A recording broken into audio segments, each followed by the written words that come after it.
서기 2019년 지구의 생태계는 완전히 붕괴되었다. 대기 중 산소 농도와 공기질은 최악으로 치달았다. 인간은 더 이상 자연 상태의 공기를 배로 직접 호흡할 수 없게 되었고, 외출 시에는 반드시 보조 호흡기를 착용해야만 생존할 수 있다. 인류의 명맥을 이어가기 위해 연방 정부는 한편으로 매우 엄격한 인구 통제 정책을 시행하고, 다른 한편으로는 과학 기술력을 집중해 연구에 매진했다. 그 결과 마침내 시공간 포털을 건설하는 데 성공한다. 계획은 인류를 8,500만 년 전 백악기로 여러 차례에 걸쳐 이주시켜 선사시대의 문명의 새로운 터전을 재건하는 것이었다. 퇴역 경찰 짐은 생물학 박사인 아내 리즈와 함께 아들 조시, 막내딸 조이를 키우고 있다. 조이는 인구 통제 정책을 위반하고 태어난 아이로 합법적인 신분조차 없는 상태였다. 어느 날 단속반이 가택 점검을 나오자 가족들은 필사적으로 조이를 환풍구에 숨긴다. 아빠는 출구를 막고 아들은 자전거로 그 앞을 가리며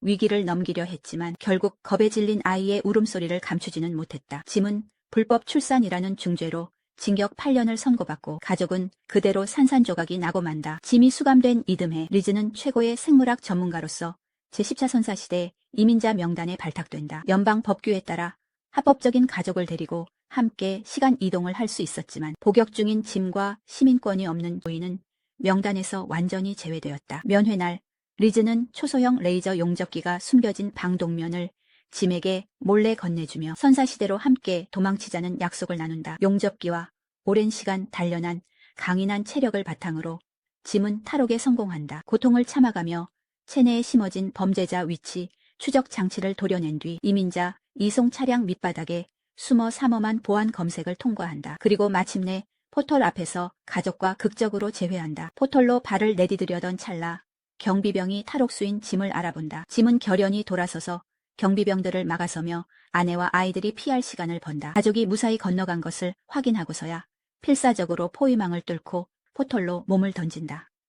백악기의 울창한 선사시대 숲에 도착하자 현대보다 훨씬 높은 대기 중 산소 농도 때문에 이민자들은 잇따라 산소 중독 증세를 보이기 시작한다. 지구에서는 그토록 간절했던 산소가 이곳에서는 오히려 생명을 위협하는 독이 되어버렸다. 모두가 휴대용 이산화탄소 캔에 의존해 신체 상태를 조절해야만 했다. 혼란 속에서 짐이 챙겨온 무기 때문에 작은 소동이 벌어지지만 결국 짐의 가족은 이민자 무리에 섞여 무사히 인류의 기지에 도착한다. 그곳은 테일러 촌장이 통치하는 선사시대 정착지였다. 테일러는 연방의 인구 법령 따위는 안중에도 없었다. 즉 각 개인의 생존 가치만을 중요하게 여겼다. 리즈는 귀한 의료 인재로 인정받아 의료팀에 합류했다. 전직 경찰인 짐은 농업팀에 배정되어 식량 생산에 투입됐다. 선사시대에서의 생존은 상상 이상으로 가혹했다. 짐이 마주한 건 아기 팔뚝만큼 굵은 거대 덩굴이었다. 일상적인 제초 작업조차 야전과 다름없었다. 반면 리즈는 흡혈 거대 벌레를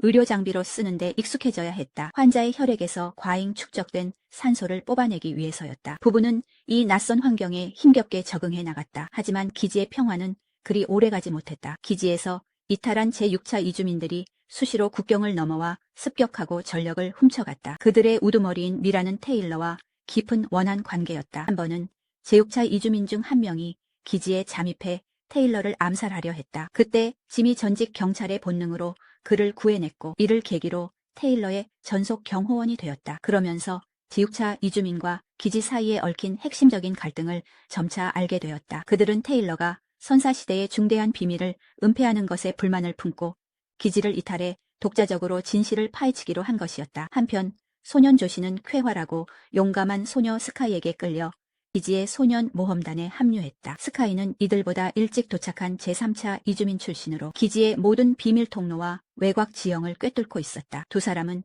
테일러가 절대 금지 구역으로 지정한 계곡에 몰래 숨어들었다. 그리고 암벽에서 제1차 이주민이 도착한 시기보다 훨씬 더 오래전에 새겨진 의문의 공식들을 발견했다. 그 글귀 뒤에는 시공간에 관한 궁극적인 비밀이 숨겨져 있는 듯했다. 돌아오는 길에 몰래 끌고 나온 장갑차가 자칼용 무리의 공격을 받았다. 이 사고로 소년 한 명이 현장에서 목숨을 잃었다. 다행히 짐과 테일러의 구조대가 한밤중에 위험을 무릅쓰고 진입한 덕분에 남은 아이들을 무사히 구출할 수 있었다. 사건 이후 스카이는 테일러에게 금지 구역에 간 사실을 숨겼고 암벽에서 본 공식은 두 사람만의 암묵적인 비밀이 되었다. 하지만 생존의 위기는 끊임없이 닥쳐왔다. 기지의 보급 차량 행렬이 야외에서 습격을 당해 호송대원 전원이 목숨을 잃는 일이 발생했다. 시신에 남은 할퀸 자국은 무척 기괴했는데 데이터베이스에 있는 그 어떤 공룡과도 일치하지 않았다. 짐은 야간 순찰 중 진짜 범인이 소형 익룡이라는 사실을 알아냈다. 저녁 탐지 결과 기지 외곽 산림에 무려 수만 마리의 익룡이 모여 있었다. 인간의 기지가 하필 녀석들의 전통적인 번식지 위에 세워졌던 것이다. 이제 익룡들이 번식을 위해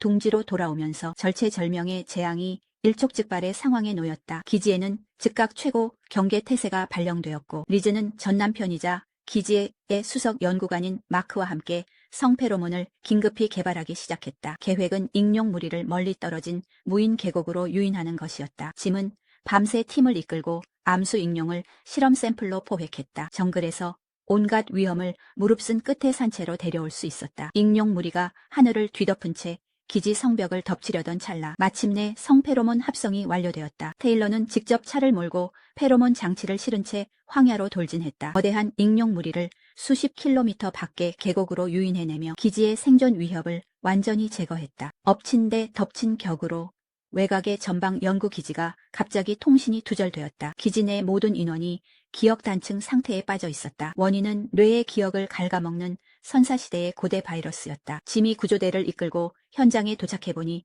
리즈는 바이러스에 감염되어 마크와 열애하던 시절로 기억이 되돌아가 있었다. 테일러조차 모든 기억을 잃고 자신이 아직도 미래의 전장에서 임무를 수행 중인 줄 알았다. 다행히도 짐은 출발하기 전에 독감을 앓고 있었다. 일반 독감 바이러스가 선사시대 바이러스에 대해 천연 면역을 형성하고 있었던 것이다. 이것이 재난을 해결할 결정적인 열쇠가 되었다. 리즈는 이를 바탕으로 백신 개발에 성공했고 기지는 멸망의 위기를 모면할 수 있었다. 한편 테일러는 기억을 되찾은 후 죽은 아내와 관련된 진실을 알게 되어 자살을 시도했지만 경비병에게 제때 발견돼 목숨을 건졌다. 그 후 제6차 이주민인 어린 소녀 리아가 배고픔을 못 이겨 기지에 몰래 들어와 먹을 것을 찾다가 짐의 가족에게 거두어졌다. 리아의 말을 통해 일행은 밀라의 무리가 공영에 처했다는 사실을 알게 되었다. 리아가 기지에 몰래 들어온 이유는 의문의 상자를 훔치기 위해서였다. 그렇게 하지 않으면 어린 남동생이 공룡 먹이로 던져질 위기였기 때문이다. 짐은 리아의 남동생을 구하고자 제6차 이주민 정착지로 교섭하러 갔다. 밀라는 별다른 설명을 하지 않았다. 그저 짐에게 역사의 반대편에 서지 말라고 경고할 뿐이었다. 그러면서 테일러가 거짓말로 기지 사람들을 계속 속여왔음을 암시했다. 기지 내에서 발생한 살인사건으로 다시 한번 파란이 일었다. 치열한 전투 중 한 병사가 긴고리 공룡의 습격을 받아 사망했다. 짐이 조사한 결과 이는 치밀하게 계획된 살인이었다. 누군가 긴고리 공룡을 기지 내에 가둬두고 선사시대 칠면조의 피로 유인해 병사를 공격하게 만든 것이다. 단서를 추적한 끝에 불륜 때문에 살인을 저지른 식당 직원을 붙잡았다. 그리고 기지 내 지하 카지노 사장인 톰의 덜미도 잡혔다. 신문 중 정신이 몽롱해진 톰은 이주민의 나무 아래에 숨겨진 비밀을 무심결에 털어놓았다. 짐은 이주민의 나무 아래에서 왼팔이 없는 유골 한 구를 파냈다. 입자 감정 결과 사망자는 공식 포털을 통해 도착한 것이 아니었다. 사망 시기는 제2차와 제3차 이주 시기 사이였다. 여러 단서들을 종합해본 결과 부부는 사망자가 오래전 죽었다고 알려진 레이크 사령관이라는 사실을 확인합니다. 추궁이 이어지자 테일러는 마침내 선사시대에 얽힌 모든 진실을 털어놓습니다. 연방이 포털을 만든 진짜 목적은 평범한 인류를 구하기 위함이 아니었습니다. 선사시대의 풍부한 자원을 약탈해 미래의 권력층에게 바치기 위해서였죠. 안정적인 양방향 통로가 완성되면 선사시대의 모든 자원은 권력층의 사유재산이 될 것이고 이주민들은 그저 공짜 노동력으로 전락할 운명이었습니다. 테일러의 아들 루카스는 과거 핵심 과학자 중 한 명이었습니다. 아버지와 이념이 달랐던 그는 몰래 개인 전송 통로를 연구했습니다. 레이크는 바로 그 개인 통로를 통해 넘어온 권력층의 하수인이었죠. 이 땅이 약탈당하는 것을 막기 위해 테일러는 루카스의 연구실을 파괴했습니다. 그 일로 아들과는 완전히 의절하게 되었죠. 레이크는 대치하던 중 테일러의 실수로 목숨을 잃은 것이었습니다. 진실이 밝혀진 직후 테일러와 미라는 금지구역의 계곡에서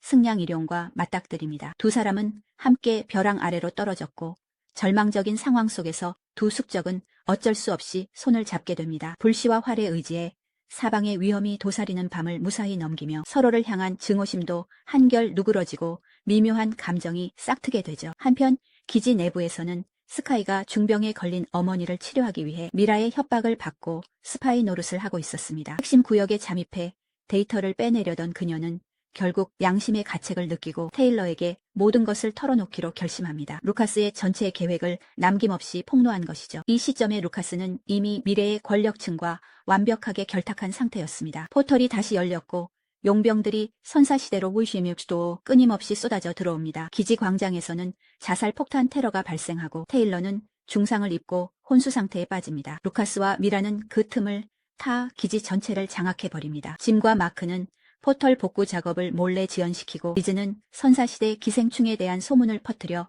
투자자들을 겁주어 쫓아냅니다. 또한 기지를 발휘해 고문당하던 짐을 구출해냅니다. 일행은 경비병 워싱턴의 엄호 속에 기지를 탈출하고 야생의 밀림으로 후퇴합니다.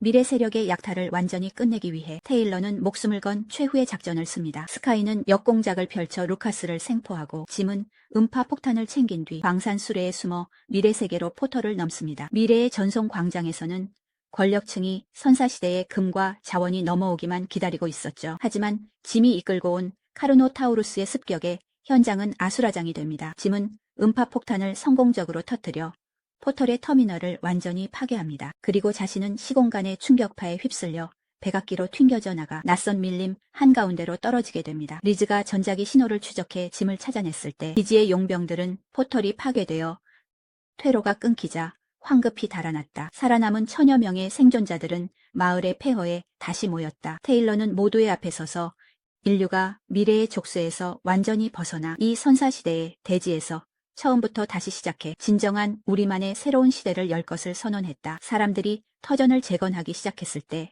정찰병이 소식을 가져왔다. 패주한 용병들이 문명의 조각상이 새겨진 신비한 목기를 챙겨갔다는 것이었다. 그것은 백악기에 존재해선 안 될 물건이었다. 테일러는 멀리 황량한 지평선을 응시했다. 모두가 깨달았다. 이 오래된 선사시대 세계에 아직 밝혀지지 않은 더 많은 비밀이 숨겨져 있다는 것을.